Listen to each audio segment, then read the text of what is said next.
যে ভুলগুলো আমরা কোরবানির ক্ষেত্রে অনেক সময় করি, বেশিরভাগ সময় করি। কেন বললাম কথাটা দুই রকম?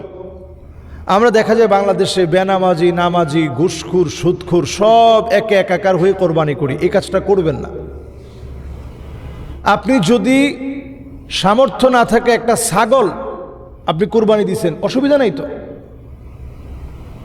কাবাসাইনে আমলাহাইন, নবীজি সাল্লাল্লাহু আলাইহি ওয়াসাল্লাম সবসময় কাবাস একবারে নাদুস নদুস ছাগলগুলা কোরবানি দিতেন।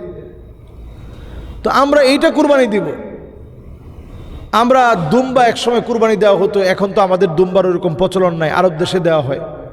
তো আমরা যেহেতু আপনার একটা ছাগল কোরবানি দিলেন, আপনার সামর্থ্য এতটুকুন আছে, এটা দিয়ে আপনি কোরবানি দিলেন। অথবা এক ভাগে যদি আপনি কোরবানি দেনই, তাহলে যারা অন্যান্য ভাগে আছে তারা নামাজি কিনা, দিনদার কিনা, আপনার সঙ্গে থাকার মতো যোগ্য কিনা, এটা দেখে নির্বাচন করে আপনাকে দিতে হবে। কারণ আপনি যাত্রার সাথে ভাগে কোরবানি দিতে গিয়ে কোরবানির মতো এমন মহামূল্যবান ইবাদত, আপনার প্রত্যেকটা এই যে পশুর যে লোমগুলো রয়েছে, এই লোমকূপের যতগুলো লোম আছে, এই পরিমাণ গুনাহ তো আল্লাহ চাইলে আপনার কাছ থেকে মাফ করে দিতে পারে। আল্লাহু আতিয়াব, আল্লাহু আকসার, আল্লাহ এর চাইতে বেশি দিতে পারেন, আল্লাহ এর চাইতে বেশি দান করতে পারেন। তো যে আল্লাহ এত বেশি দিবেন, সে আল্লাহর কাছে চাওয়ার জন্য আমরা কোরবানি দিব। সেই কোরবানির ভিতরে আমরা ভুল কাজগুলো কেন করব? আমরা আল্লাহর কাছে পানা চাই। কোরবানির যে সমস্ত ভুল কাজ আছে, এর মধ্যে অনন্য ভুল হচ্ছে শরীকে যখন আমরা ভাগে যখন আমরা কোরবানি দিব, তখন আমরা এই রকম লোকদেরকে নিব না। দুই নাম্বার ভুল আমরা যেটা করি, যারা আমাদের কোরবানির কাজ করে, যারা আমাদের পশুটা আলহামদুলিল্লাহ গোশতগুলো বানিয়ে দেয়, আমরা অনেক সময় তাদের সঙ্গে খুব মোলামুলি করি যে ভাই দামটা একটু কম নাও, কিন্তু অসুবিধা নাই, তোমাকে কিন্তু আমি কিছু গোশত বাড়ায় দিব।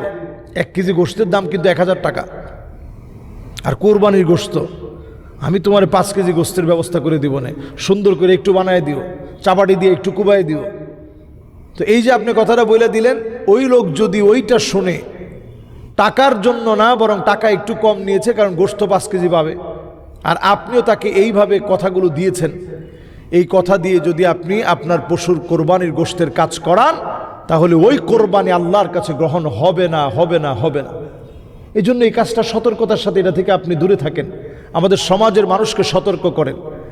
এরপরে আমরা যে কাজটা ভুল করি, সেই কাজটা হচ্ছে, যেই ভুল কাজের কারণে আপনার কোরবানি নষ্ট হয়ে যাবে, সেই ভুল কাজটা হচ্ছে আমরা অনেক সময় কোরবানির পশু ক্রয় করতে না গিয়ে বরং একেবারে জীর্ণ শীর্ণ রোগা একটা কোরবানির পশু অনলাইন থেকে আমরা ক্রয় করে ফেলি।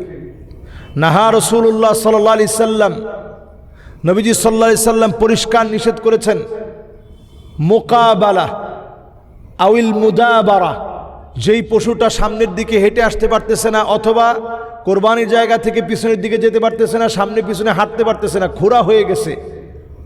আওরা, যেই পশুটা চোখে একেবারে দেখে না, এমন কোনো পশু দিয়ে আপনি কোরবানি করে ফেললেন, কান একেবারে গোড়া থেকে পুরাটা কেটে ফেলছে, অথবা ট্যাগ এত বড় করে লাগিয়েছে একেবারে কানের বেশিরভাগ অংশ কাটা হয়ে গেছে, এই পশু দিয়েও নবীজি কোরবানি দিতে নিষেধ করছেন।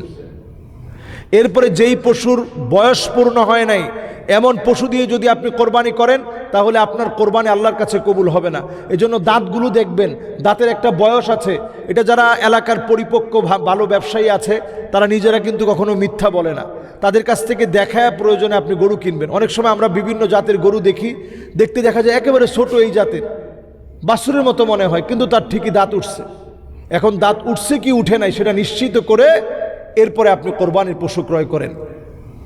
এবং এমন কিছু প্রজাতি আছে, যেই প্রজাতিগুলো বন্য প্রজাতি, বন্য প্রজাতিগুলো বনে সুন্দর, এগুলো দিয়ে আপনার কোরবানি দিতে যাবেন না। কারণ এখনও মাসআলাগত ইখতিলাফ আছে, অধিকাংশ ফুকাহায়ে কেরামি বলেন যেগুলো বন্য গরু, এগুলো দিয়ে কোরবানি দেওয়া যাবে না, বন্য গরু দিয়ে কোরবানি হবে না।